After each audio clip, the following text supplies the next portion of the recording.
We've decided to move. Move? I was confused by the sudden news from Timothy. We've been looking for a while. You know, this house is in a great location, but it's old, right? It's too embarrassing to invite friends over.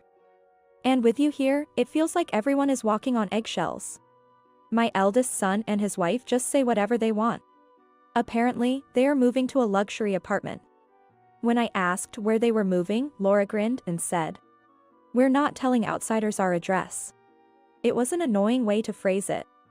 After all, I don't want anything to do with them, but Laura aside, Timothy is my son and George is my husband. When I asked what they meant by outsiders, Timothy started talking smoothly. Dad says he's getting divorced. Divorced? Yeah. Dad's got his eye on some woman. She's nothing special to look at, but she's younger and kinda than you. I knew George and Timothy had been taking advantage of me for household chores, but I had no idea they had insulted me to this extent. My fists clenched in anger. I could feel my blood boiling. I wanted them out immediately. Then I'm fine with the divorce. By the way, George is just a part-time worker. At my words, Laura covered her mouth, and George froze. Don't talk nonsense, old lady. Timothy still didn't seem to grasp the situation. They would soon regret their choices. Even if they cry and apologize, I will never forgive them. My name is Michelle, I'm 54 years old. I've been married to George for nearly 30 years now. George is unreliable and tends to depend on others, but he has a generous spirit and respects what I want to do. That's why I decided to marry him. A few years into our marriage, our eldest son Timothy was born. George was very happy when Timothy was born. Although child rearing was left to me, I hoped that becoming a father might make him a bit more dependable. For a while after giving birth, I harbored that faint hope. But George never changed. Hey, he's crying. Every time Timothy cried, George would call me as if it were someone else's problem. At first, I patiently tried to encourage him. Look, Timothy looks so happy when you hold him. Way to go, Dad. Even if it was just a few times a day, I praised him. I hoped it would help build his confidence as a father. But it didn't work out as I hoped. I'm not cut out for this. You're better at it, Michelle. That's how George pushed all the housework and child rearing onto me.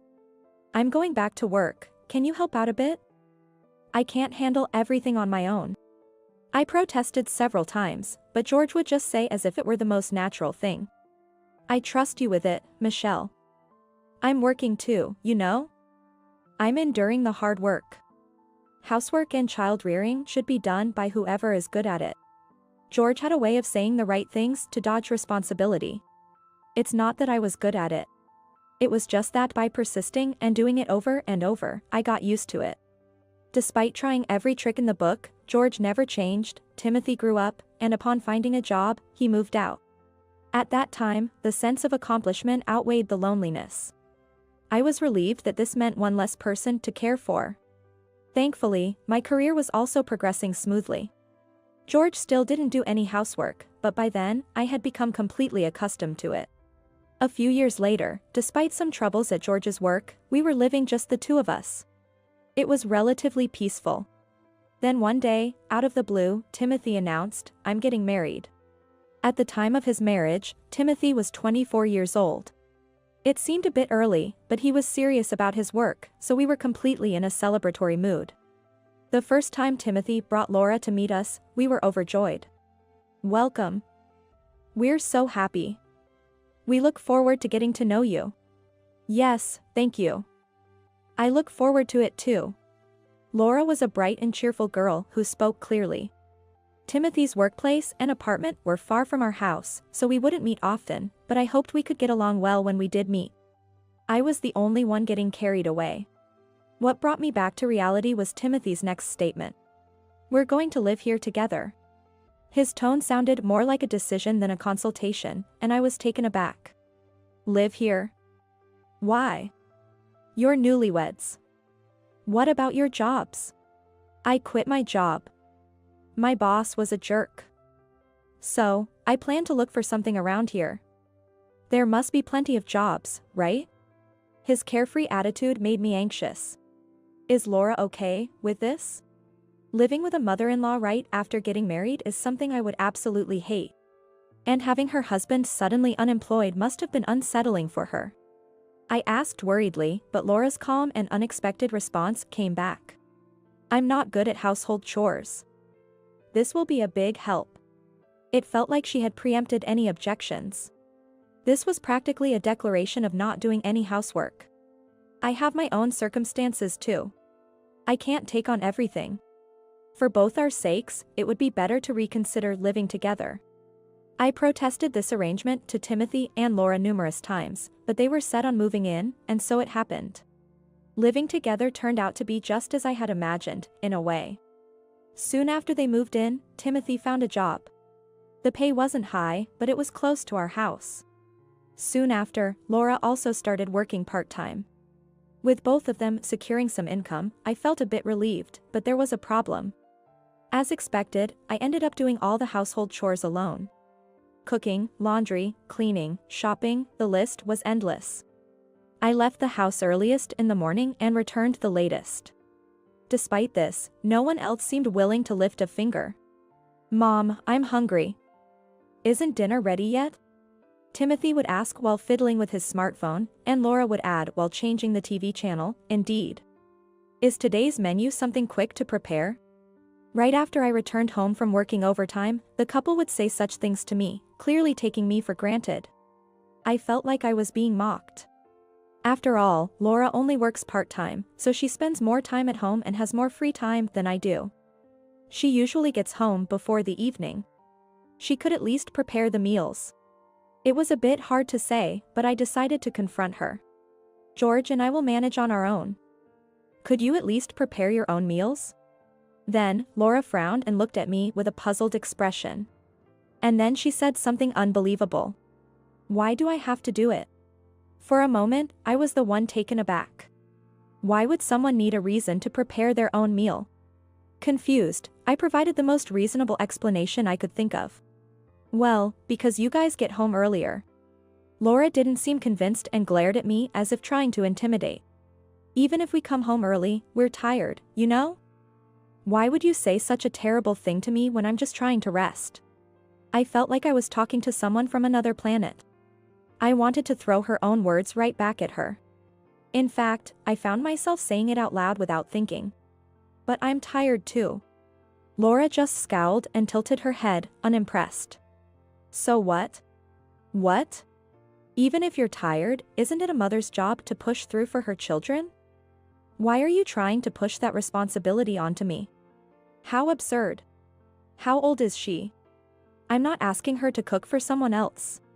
I'm asking her to cook for herself and her husband, Timothy. Of course, if Timothy were home earlier, I'd ask him. But Laura is by far the first one back. I had no idea she would refuse to prepare even her and Timothy's meals. Perhaps I've been too lenient.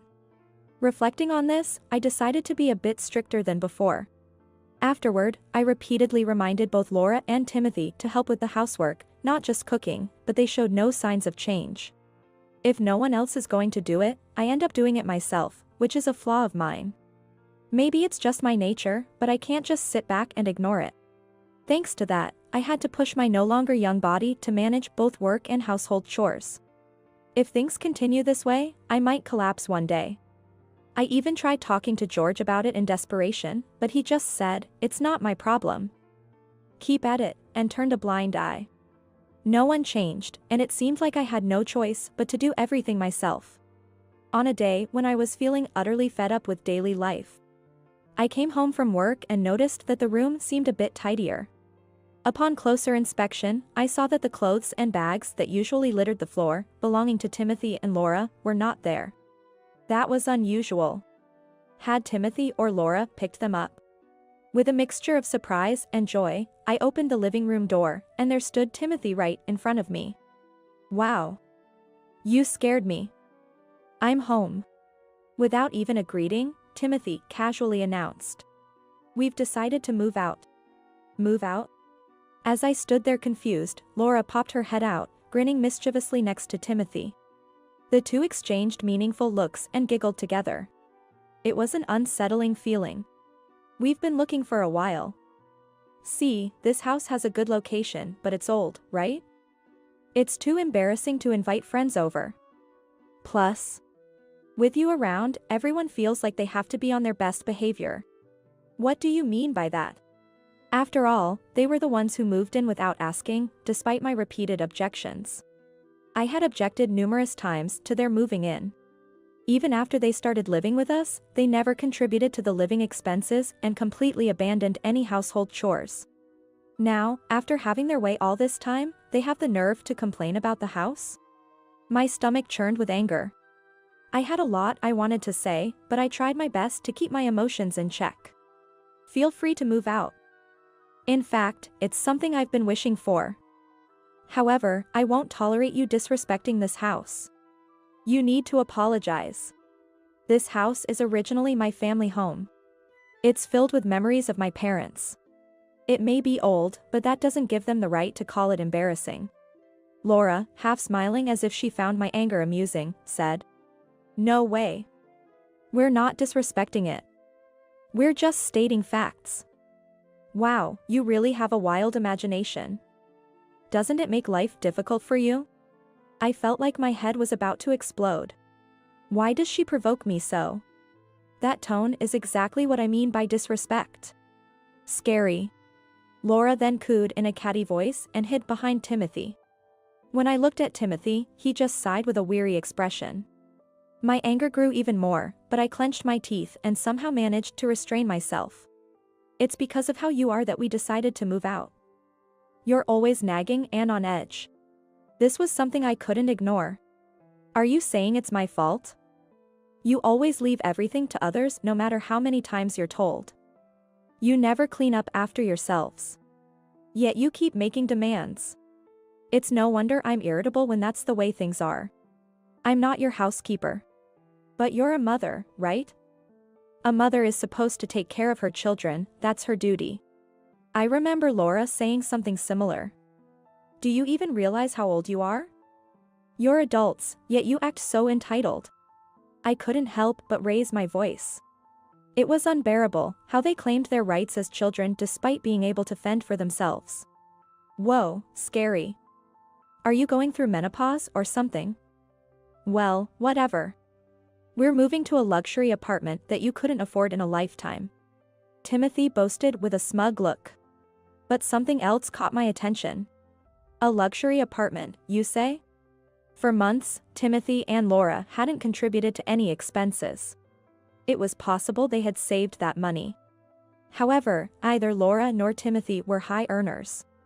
It seemed highly unlikely they could afford a luxury apartment in just a few months. Where did you get such money? Eagerly, Timothy responded as if he had been waiting for the question. It's from Dad. George? Yeah. He's going to help us out. The apartment will be for me, Laura, and Dad to live in. I was slow to grasp the unfolding situation, and before I could interject, Timothy continued gleefully. When we asked Dad, he agreed right away. It's too bad after all these years, huh? He prefers his young son and daughter-in-law over an old woman. This was a genuine shock. George and I were nearing our 30th wedding anniversary. I thought we had been getting along well at the beginning of our marriage, but things had gradually become strained after Timothy was born. And lately, we hardly talked. But I never expected that George would leave without saying a word, especially not to live with Timothy and Laura. What are you going to do? Try to stop Dad. Though, I don't think you stand a chance. Watching Timothy's cheerful face and hearing his upbeat tone, something inside me finally snapped. I had endured so much because they were family. Despite the unreasonable demands, I accepted them while voicing my concerns. Perhaps I harbored a hope that they would change if I told them often enough. I was foolish as a parent. This child will never change. And George, as a father, has always pushed everything regarding Timothy onto me. I realized that expecting anything from him was futile. When are you moving out? Actually, we've already moved all our belongings. The new place is fully furnished with new appliances and furniture. It seems they had been planning this without my knowledge. Really? You said it's an apartment, but where are you moving to? The apartment is in the city. Stop. Laura interrupted Timothy, who was about to reveal the location, with a high-pitched voice. No, Tim. Come on. We're going to be strangers to her from now on. After reminding Timothy, Laura turned to me and said bluntly. We're not telling outsiders our address. What do you mean? I don't want to be involved either, but after all, Timothy is my son and George is my husband. Seeing my puzzled face, Laura showed the biggest smile she had ever given. Why don't you tell her, Tim? Prompted by Laura, Timothy began speaking smoothly. Dad says he's going to divorce you. Divorce? Yeah. Dad's got his eye on some woman. She's nothing special to look at but younger and apparently much nicer than you. He's completely smitten and has been spoiling her. Now that he mentioned it, divorce makes more sense than separation. Especially if there really is another woman involved. I knew I was being used by George and Timothy for chores, but I had no idea I had been so disrespected. My fists clenched, trembling with rage. I could feel the blood rushing to my head. I wanted them to leave immediately. Just as I thought this, the living room door opened and a bewildered George appeared.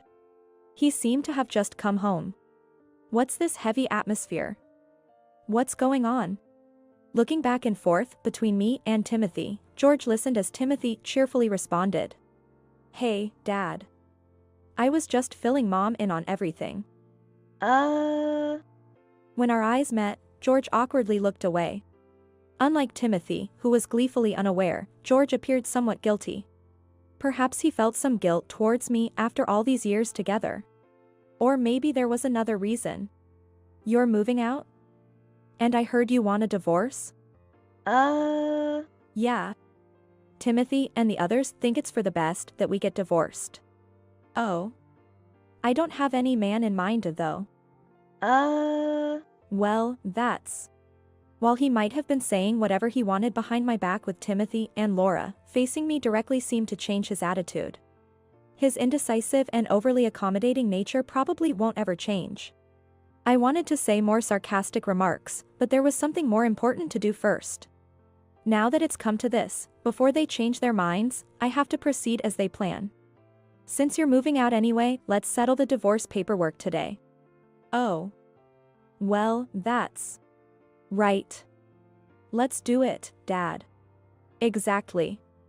Let's get this hassle over with quickly. George seemed hesitant, but pushed by Timothy and Laura, we all ended up doing the divorce papers and headed to the county court together. I wanted to go alone, but Timothy said it would be trouble if you just pretended to submit it, so we all went together. The paper in my hand. Submitting this would precede our divorce. While it felt liberating, thinking back on the past 30 years made my emotions complex. George was silent, his expression unreadable. Only Timothy and Laura seemed relieved, almost cheerful. Now we're practically strangers. Thanks for everything up to now. Timothy exclaimed jubilantly, even though we hadn't submitted the papers yet. Even if we divorce, Timothy, you're still my son. Are you saying you want to cut ties completely? Yeah, of course. I can't stand the thought of you coming after us for care or anything later. His blunt words stirred something inside me. No matter how much trouble I might face in the future, I could never depend on you after all the humiliation you've caused. It's outrageous. Finally, when it was time to submit, standing at the after-hours service window, I turned to George one last time. So, I'm going to submit this now. Okay. With George's hesitant attitude, I felt a mix of disdain and irritation as I handed over the divorce papers. The moment I submitted this, we are deciding to be strangers. I took a deep breath and said, as if shaking something off. So, it's a divorce from my part-timer husband. I heard a murmur from Timothy and Laura behind me, but I didn't turn around. At the counter, the clerk briefly checked the divorce papers and accepted them. If there are any issues, they'll contact us later. I think it should be fine though. Well, I have places to be. I was about to leave Timothy, Laura, and George behind when Laura suddenly grabbed my arm. Oh, Michelle.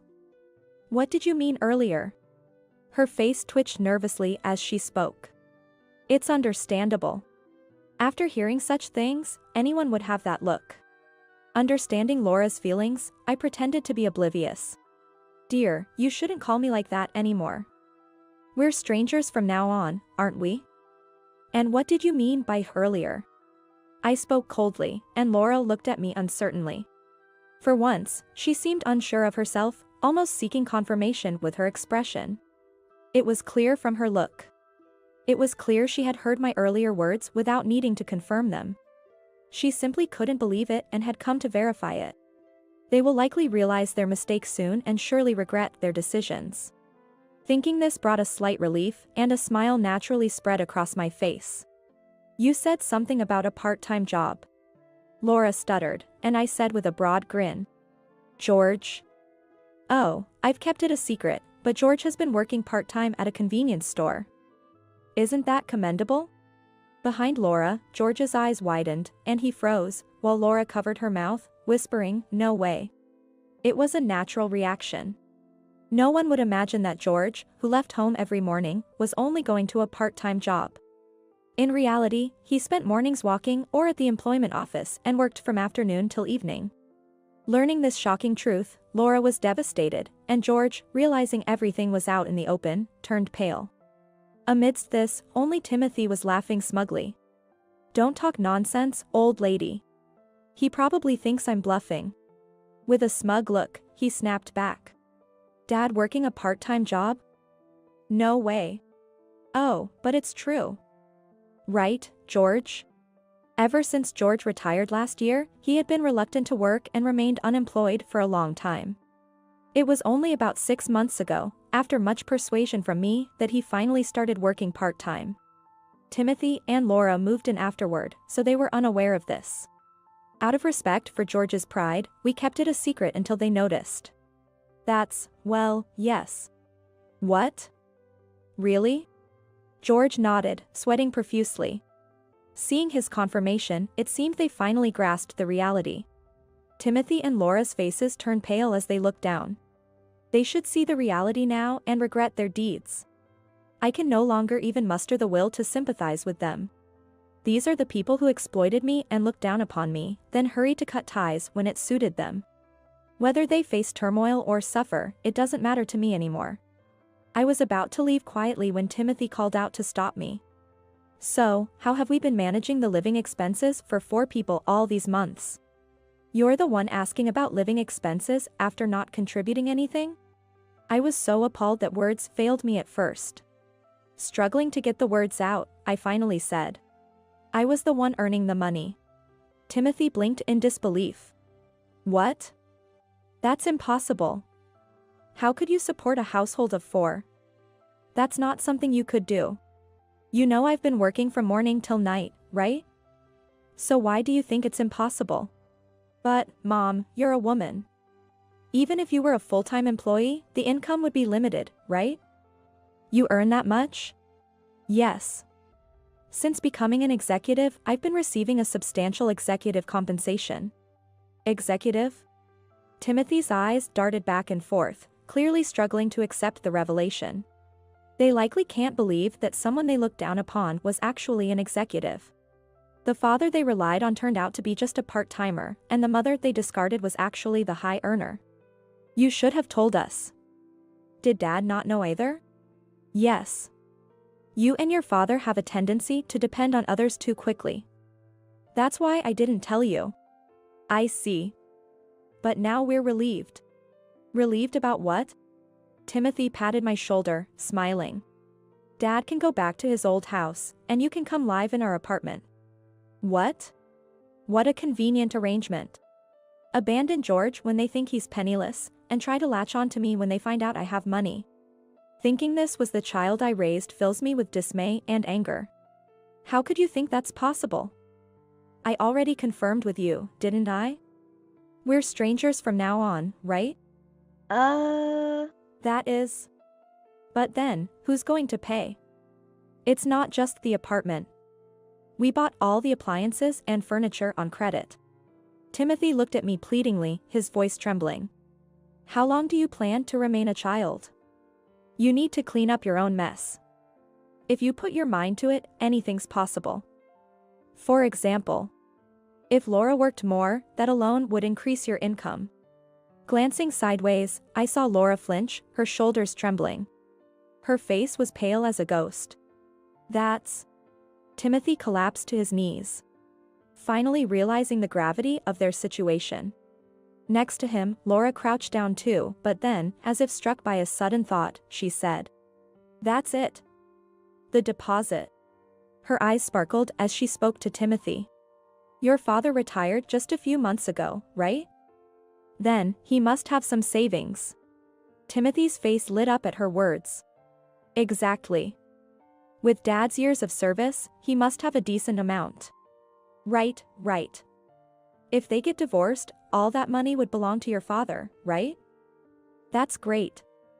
I'm so relieved. Of course. It's Dad's, it's ours. Timothy and Laura gleefully celebrated their newfound solution. Do they think the world revolves around them?